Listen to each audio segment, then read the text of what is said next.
اور انہوں نے ہمارے ساتھ پوری حمایت کا اعلان کیا کہ وہ جو ادھر سے افغانستان سے دہشت گردی آ رہی تھی غنی حکومت کے دوران میں، جس میں آئیسل بھی تھی، جس میں TTP بھی تھی، جس میں BLA بھی تھا، انہوں نے فیصلہ کیا ہم آپ کی پوری طرح مدد کریں گے۔ بدقسمتی سے ہمیں اتنا ٹائم نہیں ملا، ہماری حکومت چلی گئی، اور اس کے بعد یہ جو لوگ آئے اوپر بیٹھے ہوئے، انہوں نے سوچا ہی نہیں، اس طرف ٹائم ہی نہیں دیا۔ آج اگر بلاول یہ کہہ رہا ہے کہ جی ہم وہاں اندر افغانستان میں دہشت گردوں کے پیچھے جا سکتے ہیں، تو سب سے پہلا تو سوال اس کا ہے کہ یہ کتنی دفعہ افغانستان گیا ہے؟ ساری دنیا کے چکر مارے، کسی فورن منسٹر نے اس ملک کا اتنا پیسہ نہیں خرچ کیا دنیا کے چکر مارنے میں، اور خاص طور پہ امریکہ کا کسی نے اتنا پیسہ نہیں خرچ کیا۔ ایک دفعہ بھی یہ کابل گیا جب کہ ہمارا 2500 کلومیٹر کا بارڈر ہے، اور جب کہ ایک نئی حکومت آئی تھی جو پرو پاکستان تھی، جو غنی حکومت تھی، وہ پرو انڈیا تھی۔ میں نے کانفرنسز کے اندر اس کو دیکھا جس طرح یہ ہاتھ باندھ کے کھڑا ہوتا تھا نریندر موڈی کے سامنے، اور میں آخری کانفرنس جو تاشقند میں ہوئی تھی، جدھر ہندوستان بھی تھا اور ریپرزینٹیڈ، اور ادھر افغانستان بھی تھا، حالانکہ میں نے پوری کوشش کی ان سے اچھے تعلقات کرنے کی، میں گیا بھی کابل پریزیڈنٹ غنی سے بات چیت کرنے کے لیے، ان کو احساس دلوانے کے لیے کہ ہم تو جو بھی حکومت ہوگی افغانستان، ہم نے ان سے اچھے تعلقات رکھنے۔ اس کو پاکستان بھی بلایا، اس کے باوجود اس نے سب کے سامنے کھڑے ہو کے کہا کہ پاکستان نے 10,000 اپنے، اس نے ورڈ یوز کیا تھا، اپنے ہم نے لوگ بھیجے ہیں، ملیٹنٹس بھیجے ہیں جو مدد کریں افغانستان کے طالبان کی۔ سب کے سامنے جھوٹ بولا اس نے، تو وہ کھل کے ہمارے اگینسٹ تھا۔ ان کا جو سیکیورٹی ایڈوائزر تھا، وہ ہر روز پاکستان کے خلاف سٹیٹمنٹ دیتا تھا۔ کوئی ادھر سے ہمیں مدد نہیں ملتی تھی جب یہاں کوئی بھی دہشت گردی ہوتی تھی۔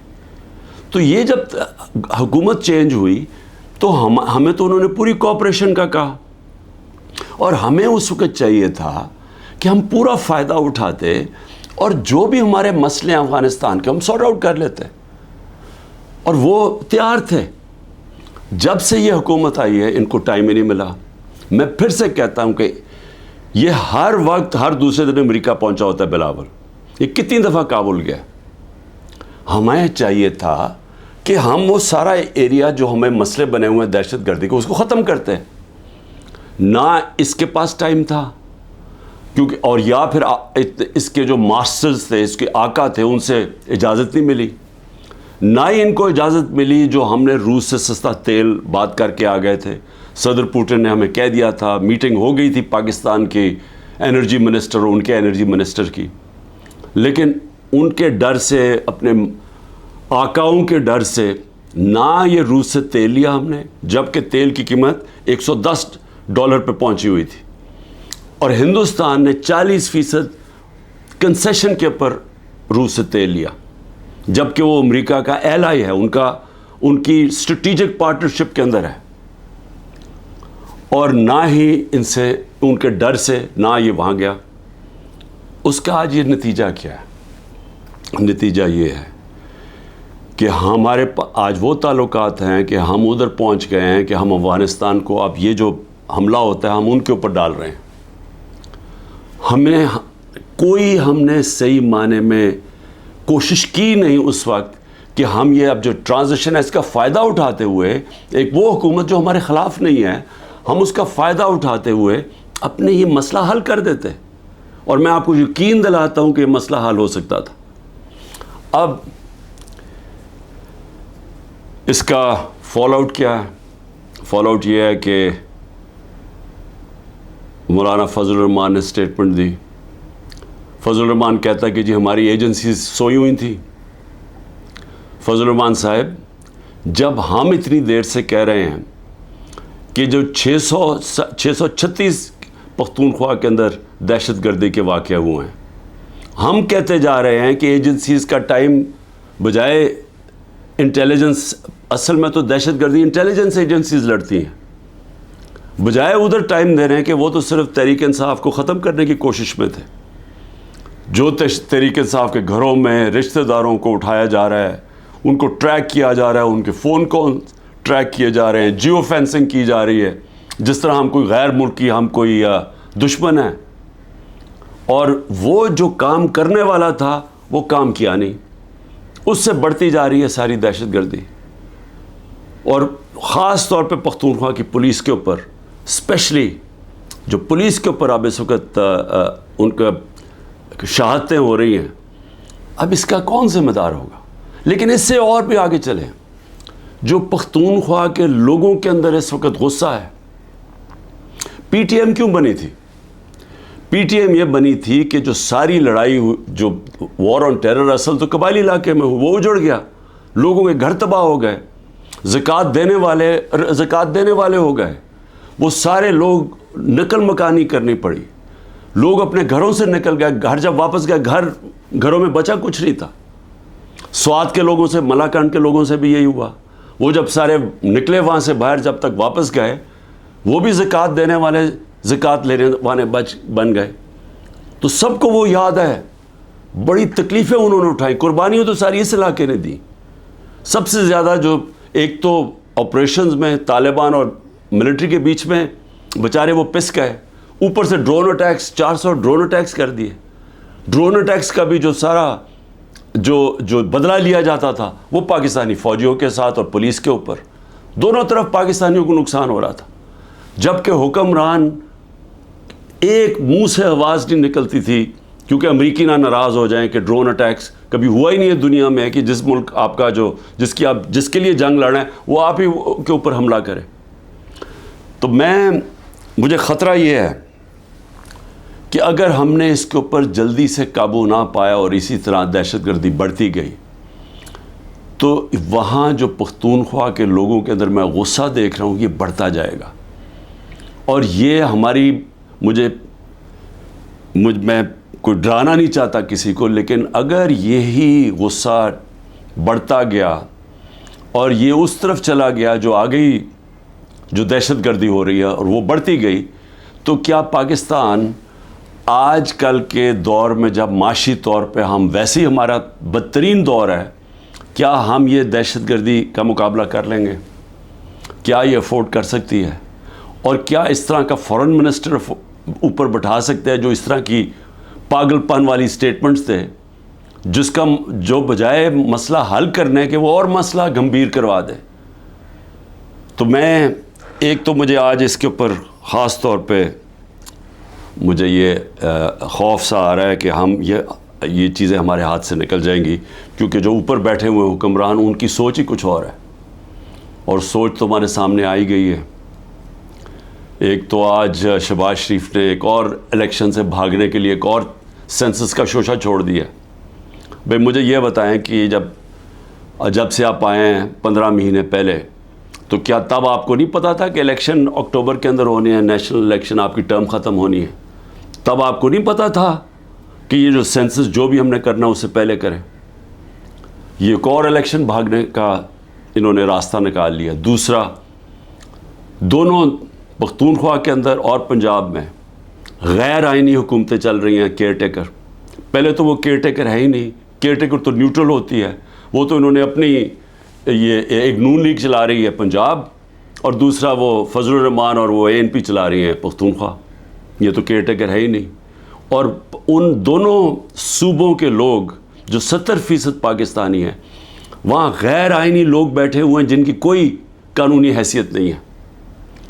اب یہ کوشش کر رہے ہیں کہ مزید اور یہ اوپر بیٹھے رہیں, اور یہ ایک شوشہ اس کا, اور یہ کہ جناب ہم سینسس کروانا چاہتے ہیں, سیکیورٹی کا بھی شوشہ بنا لیں گے. پنجاب کی 14 مئی کی الیکشن انہوں نے اس لیے نہیں کروائی, ہمارے پاس پیسے نہیں ہیں جی.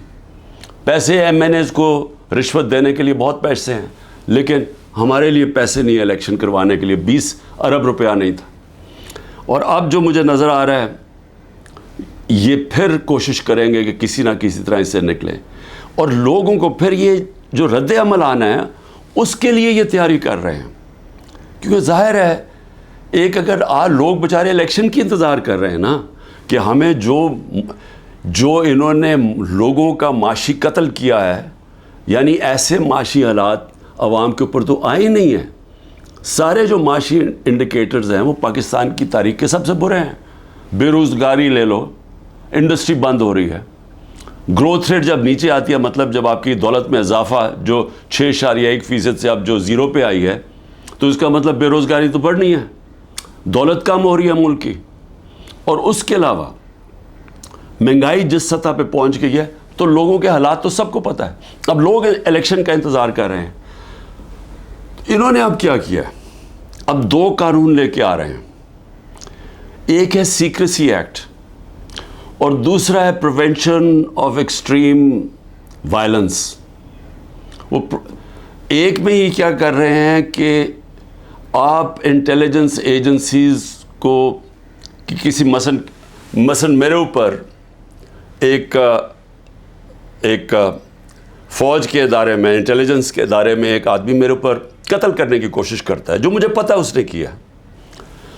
میں نے اگر اس کا نام لے لیا تو ویسے ابھی انہوں نے میرے اوپر غداری کا کیس کر دیا ہے کہ یعنی میری جرت کیسے پڑ گئی کہ میں نے اس کا نام لے لیا FIR کے اندر. وہ FIR بھی نہیں ہوئی تو میں غدار بن گیا ہوں. اب یہ ایک تو وہ کرنے جا رہے ہیں.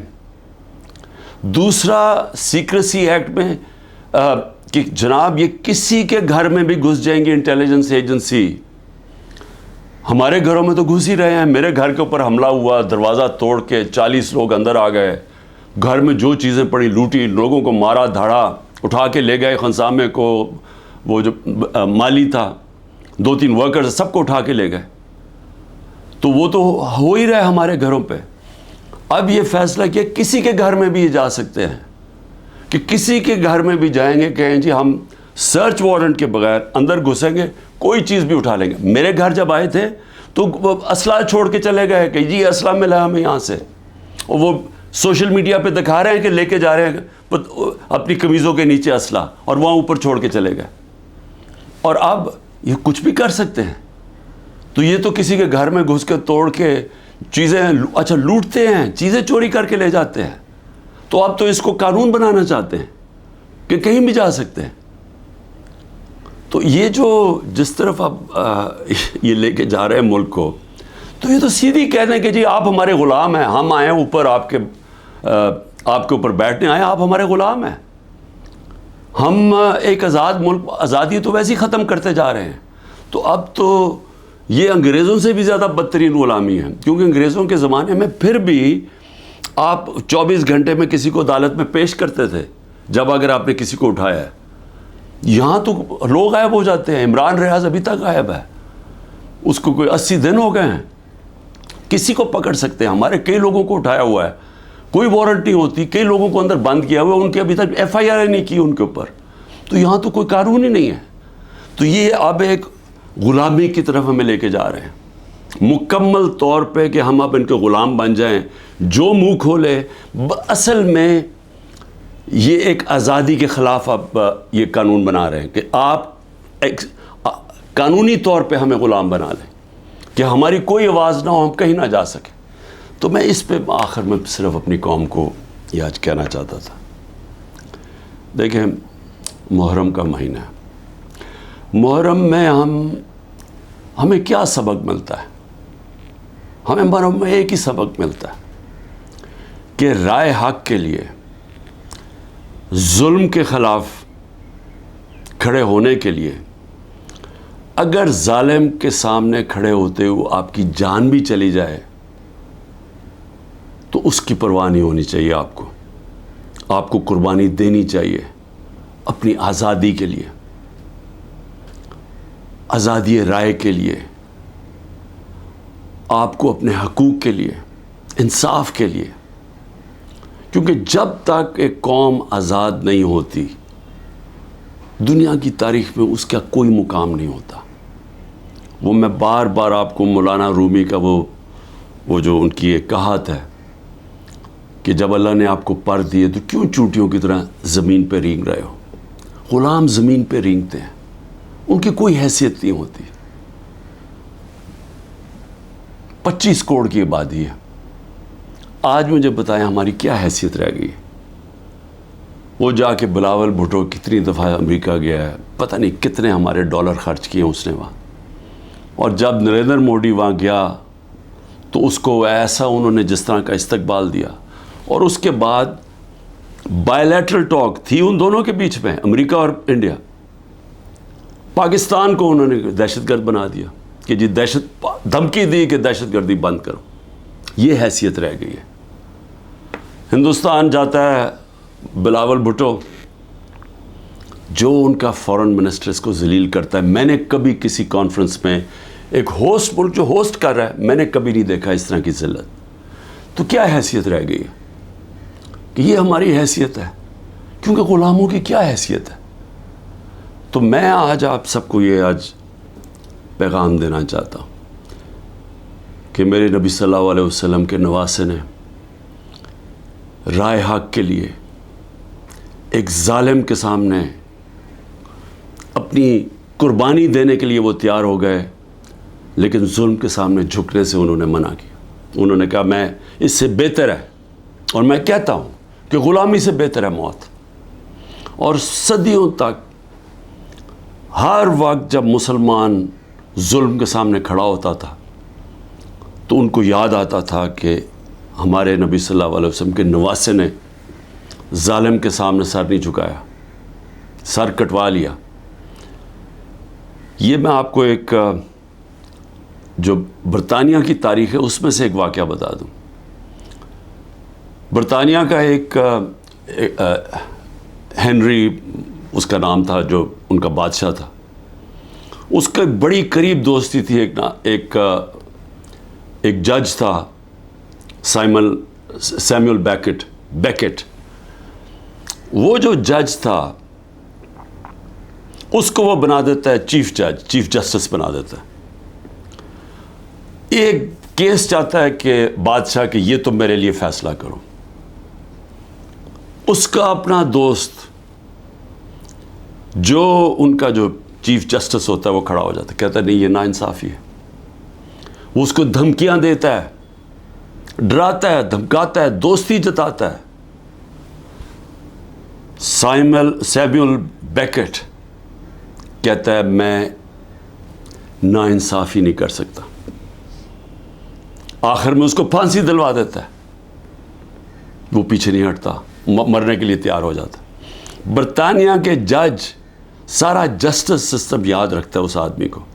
صدیوں تک جب بھی جج کھڑا ہوتا تھا تو اس کے بھی ذہن میں آتا تھا کہ ایک سیمول بیکٹ تھا.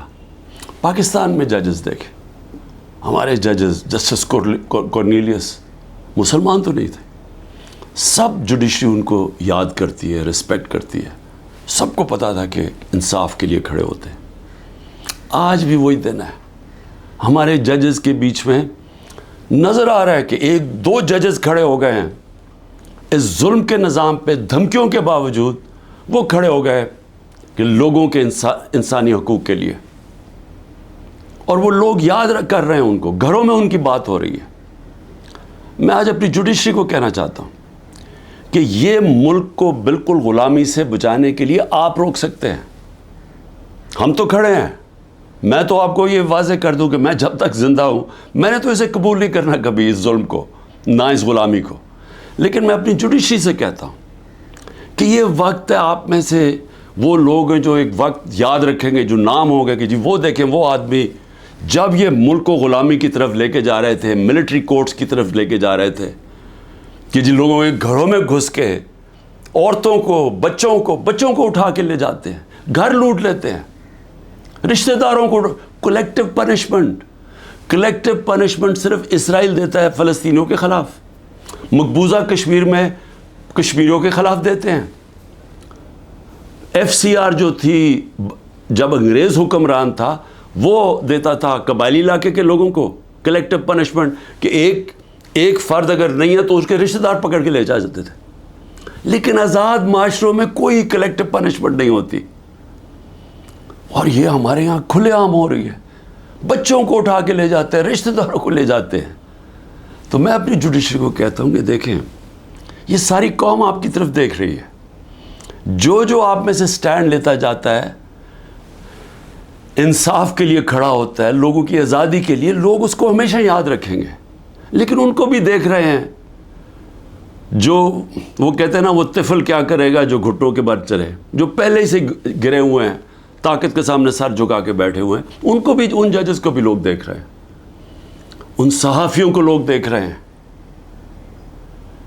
ارشد شریف ہمیشہ یاد رہے گا اس قوم کو کہ اس نے بجائے یہ کہ اپنے ضمیر کا سودا کرے، وہ ملک چھوڑ کے چلا گیا اور وہاں اس کو شہید کیا گیا. 4 آج ہمارے بڑے بڑے صحافی ملک سے باہر بیٹھے ہوئے ہیں، بجائے یہ کہ وہ اپنے ضمیر کا سودا کریں. اور یہاں ایسے لوگ ہیں جن کو انہوں نے جیلوں میں ڈالا ہے، غلام حسین، اوریا مقبول جان، سمیع ابراہیم، ایاز امیر. یہ لوگ ان کو یاد رکھیں گے کہ انہوں نے ضمیر کا سودا نہیں کیا، یہ کھڑے ہوئے رائے حق پہ لیے. اور یہی ہوتا ہے فرق انسانوں میں. یہ ہے سارے اللہ کے نبی انصاف کے لیے سٹینڈ لیے، انہوں نے مشکلیں برداشت کی. ہمارے نبی صلی اللہ علیہ وسلم کتنی مشکلیں برداشت کی انہوں نے مکہ میں، جب ان کی آزادی رائے لی گئے کہ ایک خدا ہے. کتنی مشکلیں انہوں نے اٹھائیں. لیکن ہم ہمیشہ ان کو، اور ہمیں اللہ کہتا ہے ان کے راستے پہ چلو، اور ہم یہاں ظلم کے سامنے گھٹنے ٹیک کے بیٹھے ہوئے ہیں اور دیکھ رہے ہیں تماشا کہ سارا ملک کا اوپر گند اوپر بٹھا دیا، اور ہمیں کہہ رہے ہیں کہ جی اگر آپ منہ کھولیں گے تو آپ کے گھر توڑ دیں گے، آپ کو جیلوں میں ڈال دیں گے، آپ کو ملٹری کورٹس میں ٹرائی کریں گے. اور ہم ہمیں ڈرا کے جناب کے بھیڑ بکریوں کی طرح ہمیں رکھنا چاہتے ہیں. یہ ہے وقت سٹینڈ لینے کا.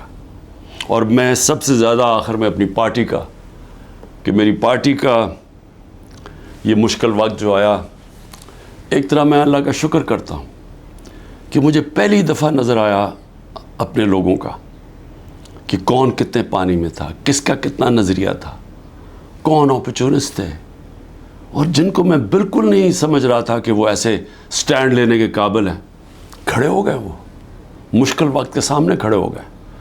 میری نہیں، وہ نیچرل لیڈرز بن رہے ہیں اب. اور انشاءاللہ اس پارٹی میں الیکشن کرواؤں گا پہلے موقع پہ. نیشنل لیڈرشپ، نیچرل ہماری پولیٹیکل لیڈرشپ نکلے گی، اور یہ ہوگی انشاءاللہ وہ اصل تحریک انصاف جو اس ملک کے اندر، جو 27 سال پہلے میں نکلا تھا، انصاف کا، عدل اور انصاف اس ملک میں سب سے پہلے قائم کریں گے، پھر یہ ملک خوشحال ہوگا. وہ انشاءاللہ وہ لیڈرشپ نکل رہی ہے. پاکستان زندہ باد.